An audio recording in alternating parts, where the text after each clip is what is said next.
Before the empty tomb, before the resurrection, there was the cross. The crucifixion of Jesus is not just a moment in history. It is the moment when love, greater than anything the world had ever known, was displayed for all humanity.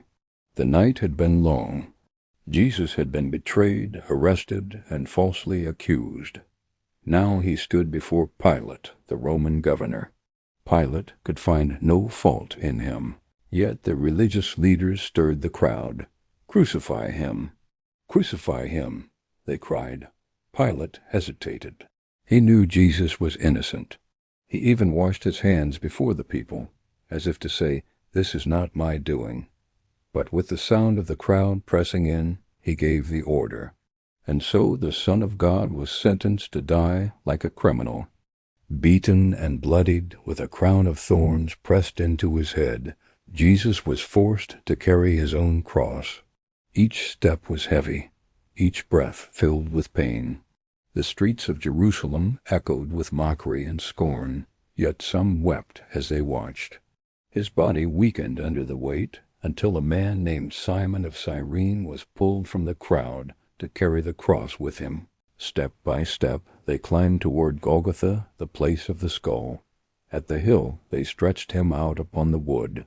Rough nails were driven into his hands and feet. Above his head, Pilate ordered a sign to be placed: "Jesus of Nazareth, King of the Jews." The soldiers laughed and gambled for his clothes, fulfilling the scriptures written long before.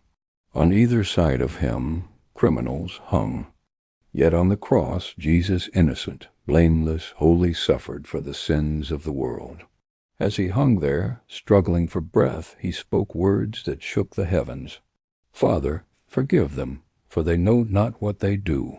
Mercy poured out, even for those who mocked him. To the thief beside him who believed, he promised, "Today you will be with me in paradise." Even in death he gave life. Looking upon his mother Mary and John the disciple, he said, "Woman, behold your son. Son, behold your mother." Even in his agony, he cared for his own. And at last, with his strength fading, he whispered, "It is finished." Not words of defeat, but of victory. The debt of sin was paid in full. Darkness covered the land. The earth shook violently. In the temple, the veil once separating man from God's presence was torn from top to bottom. Jesus gave one final breath and bowed his head. The Son of God had laid down his life.